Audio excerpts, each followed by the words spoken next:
Muito obrigada, Sra. Presidente. Sra. Ministra falou aqui sobre o plano de desconfinamento que tem sido apresentado e que é, como disse também, e é do nosso conhecimento, semelhante ao de outros países europeus, e ao mesmo tempo também falou, referiu uma situação que é conhecida quer no SNS, quer noutras unidades de prestação de cuidados de saúde, que é haver ainda alguma incompreensão ou algum medo, se quisermos assim, por parte das pessoas para regressar às consultas, enfim, desejamos até que não voltem tanto assim às urgências, quando não for necessário, mas pelo menos à atividade devida. E sobre isso eu gostava só de dizer que não teria sido mal pensado, com tanto PowerPoint que foi apresentado, pelo menos nas duas fases do desconfinamento 1 e 2, que o Sr. Primeiro-Ministro tivesse dado uma nota sobre isto, sobre... falou que já se pode voltar aos restaurantes, falou que já se pode voltar e que isso é muito bom. Não acho que fosse mal pensado também ter do Sr. Primeiro-Ministro uma palavra a dizer que os portugueses podem e devem regressar aos serviços de saúde com segurança. Enfim, fica a nota feita. Agora tenho um conjunto de questões, vamos chamar um popurrí de questões várias relacionadas com este tema que eu vou tentar... O quê?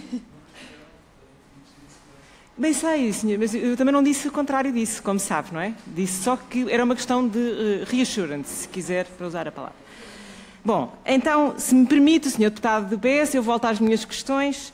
A primeira delas sobre cuidados continuados, a rede de cuidados continuados. A Sra. Ministra já falou aqui sobre isso, disse, e é verdade, foi anunciado um aumento de cerca de 446 camas, cerca não, é um número específico, 446 camas na Rede Nacional de Cuidados Integrados, Cuidados Continuados Integrados. O que é que então aconteceu? Aconteceu que, de facto, por exemplo, em Porto Salvo foram abertas 10 camas de média duração, mas também foram fechadas 10 camas de longa duração na mesma unidade. Por exemplo, no Algarve foram abertas 11 camas de média duração, mas foram fechadas 11 camas de longa duração.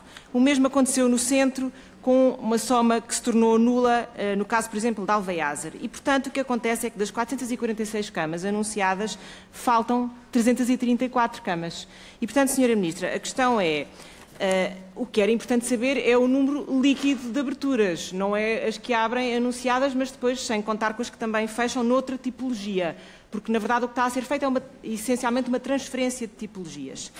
Já agora, sobre isso, e até em continuação do que temos vindo aqui a falar sobre o Covid-19, também seria bom e seria a altura de rever os valores de financiamento, que já são devidos, tendo em conta os cuidados que é preciso, quer que estas unidades têm que prestar, quer na vertente de saúde mental, quer na dimensão comunitária, quer ainda os custos acrescidos, que já aqui falámos várias vezes que têm agora que suportar, por força de garantir a segurança aos seus utentes com meios como, por exemplo, máscaras ou EPIs.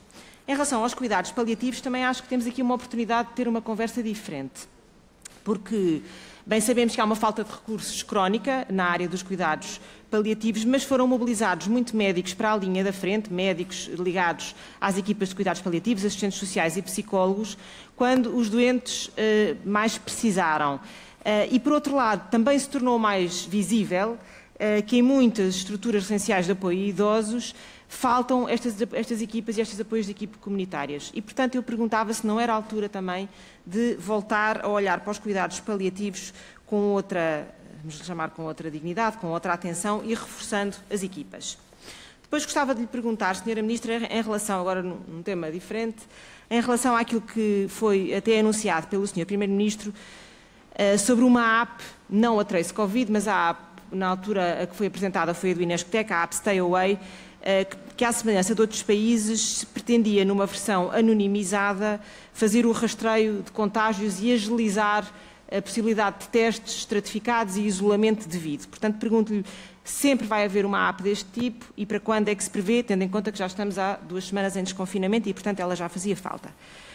Também gostava de lhe perguntar, para terminar, se confirma, Sra. Ministra, até por tudo aquilo que foi aqui já dito, se confirma que os prestadores privados e do setor social estiveram ausentes da prestação de cuidados de saúde durante a pandemia, se demitiram da prestação de cuidados de saúde desde logo Covid, não tendo respondido às solicitações e aos reptos da DGS sobre a necessidade da sua participação em termos de complementaridade e articulação com o SNS.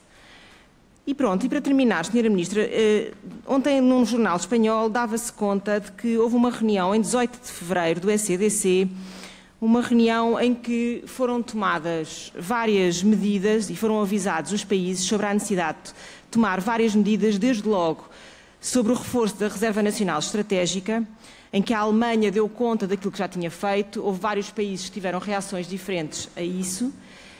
Mas é uma reunião em que Portugal, termino, é uma reunião em que Portugal não esteve presente.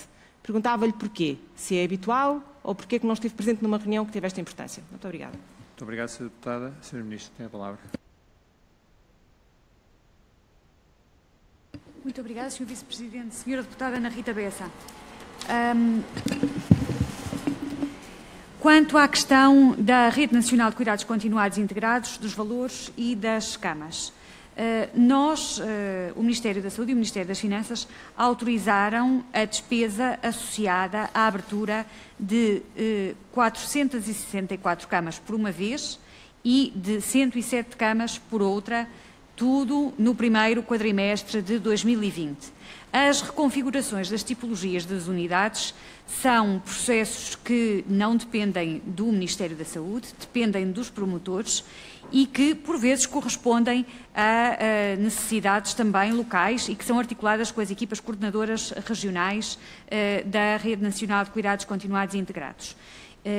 E, portanto, de um modo geral, não conhecendo os casos concretos das camas que refere que transitaram de uma tipologia para outra, ou algumas que tenham mesmo sido desativadas, não lhe posso responder com maior pormenor. O que sabemos é que, desde há muito, que os promotores reagem com preocupação face aos preços que a Rede Nacional de Cuidados Continuados e Integrados pratica e que temos em curso um trabalho de avaliação da possibilidade de revisão do preço que envolve os interessados e para o qual esperamos ter resultados durante este ano. Isso é um fator de especial sensibilidade porque nós também sabemos que há autorizações de camas que depois se confrontam no terreno, na realidade, com a falta de resposta dos promotores, particularmente em determinadas áreas geográficas, e Lisboa e Val do Tejo é um bom exemplo. Ou neste caso um exemplo que gostaríamos de não ter. Depois, relativamente à questão dos cuidados paliativos, aquilo que temos utilizado como estratégia da Coordenação Nacional dos Cuidados Paliativos é uma aposta muito forte nas equipas intra-hospitalares de suporte em cuidados paliativos, que já neste momento que já cobrem a totalidade dos hospitais do SNS, mas também das equipas comunitárias de suporte em cuidados paliativos, a trabalharem na comunidade, nos ACES e nas unidades locais de saúde. Porquê? Porque a lógica neste momento é muito a de que os cuidados paliativos cheguem a quem deles precisa, independentemente do sítio onde o utente se encontra circunstancialmente. Neste contexto, temos, neste momento, 26 equipas comunitárias de suporte em cuidados paliativos e pretendemos, e sabemos que isso está previsto no Orçamento de Estado para este ano, pretendemos o alargamento dessas equipas comunitárias com mais 10 equipas a avançar este ano, sendo que o objetivo é ter pelo menos uma equipa por cada agrupamento de centros de saúde. Depois, adicionalmente, recordar que temos unidades de cuidados paliativos de agudos e que elas têm também uma função essencial que não se confunde com as das restantes unidades e que visam uma resposta ainda mais especializada do que aquela que é dada em outro tipo de serviços. E é também nossa intenção manter esta aposta. Adicionalmente, nunca é demais sublinhar que esta é uma área onde temos tido uma colaboração muito profícua com outras entidades, designadamente com a Fundação La Caixa, que tem sido inexcedível no apoio às equipas de apoio psicossocial, no âmbito de um protocolo de colaboração que tem sido reforçado e que tem sido aprofundado e melhorado. Relativamente ao aplicativo de AEP,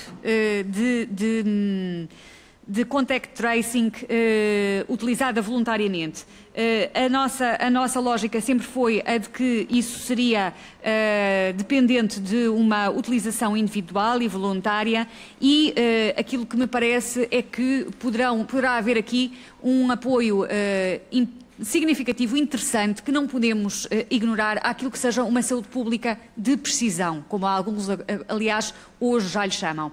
Uma saúde pública que, em lugar de ter medidas sanitárias que se destinam ao todo populacional, com o que isso tem desproporcional, consegue desenhar medidas mais adequadas a alvos específicos que são detectados mais facilmente se nós conhecermos não só aquilo que é o resultado do inquérito epidemiológico, que sempre naturalmente é feito, mas aquilo que cada um de nós pode retirar da utilização de instrumentos específicos que sejam naturais, auxiliares de memória para a identificação de contactos. Quanto à reunião do ECDC de 18 de fevereiro, quem costuma acompanhar essas reuniões é a Direção-Geral da Saúde e, por vezes, o Instituto Nacional de Saúde Ricardo Jorge. Pela minha parte, de facto, não estive presente em todas as reuniões de ministros da Saúde da União Europeia onde estes temas foram discutidos e, designadamente, numa reunião a esse propósito que aconteceu no início de março e onde foram debatidos também aspectos relacionados com aquisições e aquisições conjuntas. Obrigada.